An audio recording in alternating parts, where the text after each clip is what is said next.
Hey everybody, so here we have a Zildjian EFX a custom 18-inch cymbal, and it has a crack that's starting to form right here. I don't know if you can see that. I'm going to zoom in. There we go. Now you can feel it if you run your finger across it there. So hopefully you can see that. Now I don't know if you notice, but the crack is certainly deep there, but it's starting to curve. It's taking the, it's following these concentric circles on the cymbal surface. And what we're going to do today is we're going to drill a hole just ahead of the crack to ensure that the cymbal doesn't crack any further. So I'm going to show you the steps that we're doing. The first step is to mark where you're going to drill the hole. So I'm using a Sharpie for that purpose.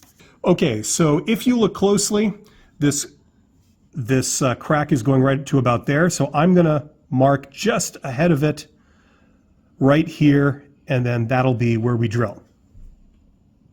Okay, so the next step is to punch it, and that'll prevent the drill from wandering when you're trying to drill a hole if it's a hand drill. Okay, now I don't know if you can tell by the this punch I'm using. It's very small, and it has a rounded tip. It doesn't go to a point, it just goes to a rounded dull end, and that's what I'm going to use. So I'm going to place it on the spot, make sure it's aligned. Okay, and I've got a dead blow hammer. I'm going to do it gently.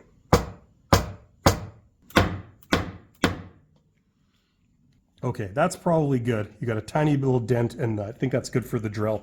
So good. Okay, so now we're ready to drill a pilot hole.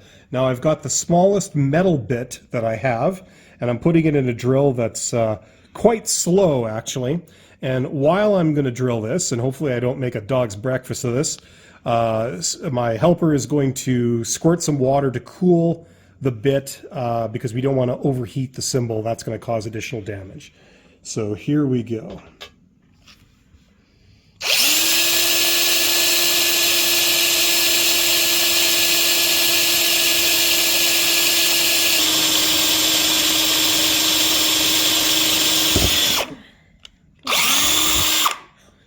Okay, good pilot hole. Okay, so you can see the pilot hole here. I just cleaned away the water and the shavings. Now, they say that you're not supposed to use high RPMs on your drill because that might damage the cymbal and like melt everything. And then that would weaken that area. But I found that for especially a pilot hole, I could not get it to go through unless you really turned up the RPMs.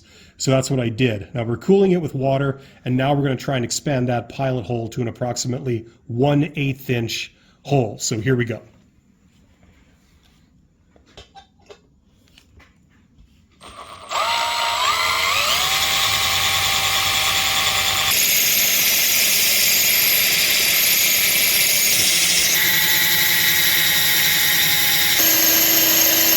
Okay, so this is the hole we created, the 1/8 hole, and it's sort of in line with the crack. The crack is about to reach it. Now, before we leave it, what I'd like to do is to try and deburr that so that the chances of it creating another crack go down substantially. Okay, so this hole right here, what we're going to do is we're going to deburr this. We're going to deburr both sides. Now, I don't have an actual deburring tool, but I do have a concrete bit that hopefully can serve as a deburring tool. Let's see it. Low RPMs, low pressure, just a little bit.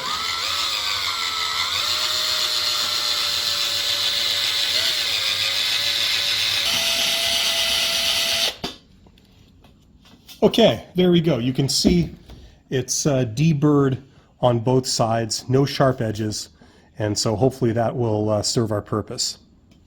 So here's how it sounds.